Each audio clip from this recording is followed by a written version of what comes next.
ત્વમેવ સર્વમ મમ રંગદેવ.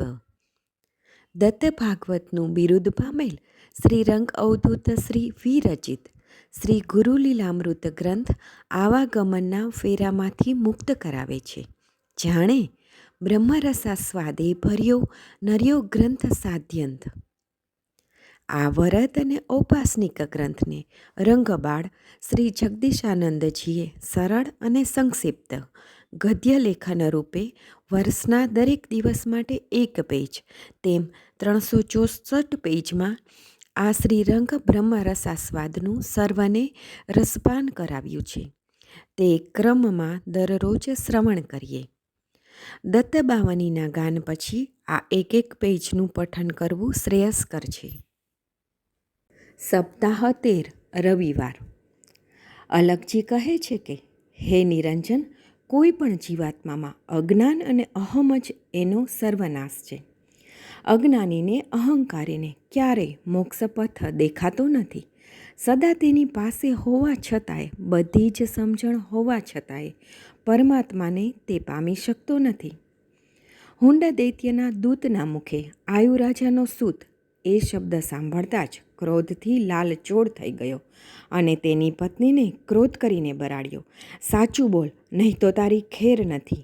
હું આ બાળકને લઈને આવ્યો ને તને સોંપ્યો હતો. સાચું બોલ, તે કોને આપ્યો હતો અને કોની સમક્ષ તેને માર્યો હતો? હુંડ દૈત્યની પત્નીએ કહ્યું, દાસી અને બલ્લવકરે મારી સમક્ષ જ એને માર્યો હતો. એના હાડચામ પણ ફેંક્યા ન હતા, જેથી એનો એક પણ અંગ કે માંસનો ટુકડો વ્યર્થ ન જાય. પત્નીની પાસેથી વાત જાણી એણે એની દાસીને બોલાવી અને તાડુક્યો. બોલ, આ બાળકને કોણે હણ્યો? તો સાચું બોલજે, નહીં તો તારી ખેર નથી. દાસીએ 2 હાથ જોડી કહ્યું, હે દૈત્યાસુર, આપની રાણી સમીપે મેં જ એને માર્યો હતો. 3 વાર હું સાચું બોલું છું.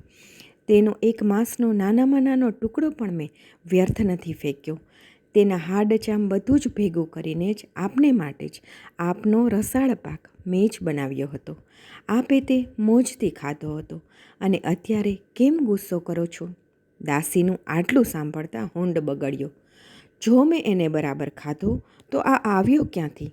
તમે બધા યાદ રાખજો, યુદ્ધમાં જઈને પહેલાં હું એને મારીશ, પછી તમારા બધાની વાત છે.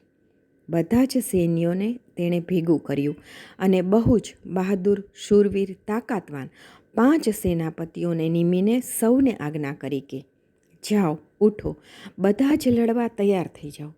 જો કોઈ જીવવાની આશામાં ઘરમાં રહેશે તો તેને હું જાતે જ આવીને હણી નાખીશ અને પછી ત્યાં જઈશ. આમ કહી તેની સેનાને નહુસ સામે લડવા મોકલી. કેટલાક તો મને કમને લડવા ગયા, કેટલાક તો નહુસના અને દેવગણના સૈન્ય સમજી બીકના માર્યા પાછા ન ફરતા સામે મોતે મરવા ચાલ્યા. દૈત્યના હાથે મરવું તેના કરતાં દેવગણોના હાથે મરવું સારું, એમ વિચારી આગળ વધ્યા. અલગજી કહે છે કે હે નિરંજન, તું જોતો ખરો, આટલી બધી દિવ્ય મહાશક્તિ જેણે સિદ્ધ કરી છે. આવી સિદ્ધિ પ્રાપ્ત કરીને જો હુંડે પ્રજાપાલન, પ્રજારક્ષણ, કલ્યાણકારી કાર્યો કર્યા હોત તો એ આ હુંડ જ દેવ બન્યો હોત. પણ મંત્ર સિદ્ધિ પ્રાપ્ત કર્યા પછી સિદ્ધિનો પણ અહંકાર પેદા થતાં જ પોતાના દેહને જે આત્મા ગણે છે, આ દેહ જે ક્ષર છે, જે ક્ષણે ક્ષણે ભંગુર થાય છે, જેમ અગ્નિના તણખા ક્ષણમાં જ નાશ પામે છે, તેમાં દેહ ક્ષણમાં જ નાશ પામવાનો છે. છતાંય આ દેહને અમર જાણીને હુંડ મૃત્યુનો પ્રતિકાર કરે છે. કેવું અજ્ઞાન! સાધક તો તેના પદમાં લીલીન થઈ જાય. એવા મુક્ત અધિકારીઓ માટે જન્મ મરણ છે જ નહીં. જન્મ મરણના આ ચક્કરમાં મૃત્યુ તો નિશ્ચિત છે જ. આ જગતમાં કોઈ અમર છે જ નહીં. ભલે હોય સુર તોય જો લહે ન પ્રત્યક તત્વ, અસુર તેહ ન અમર એ લહે ન જે એકત્વ. શ્રી ગુરુલીલામૃત અધ્યાય 49 દોહરો 7.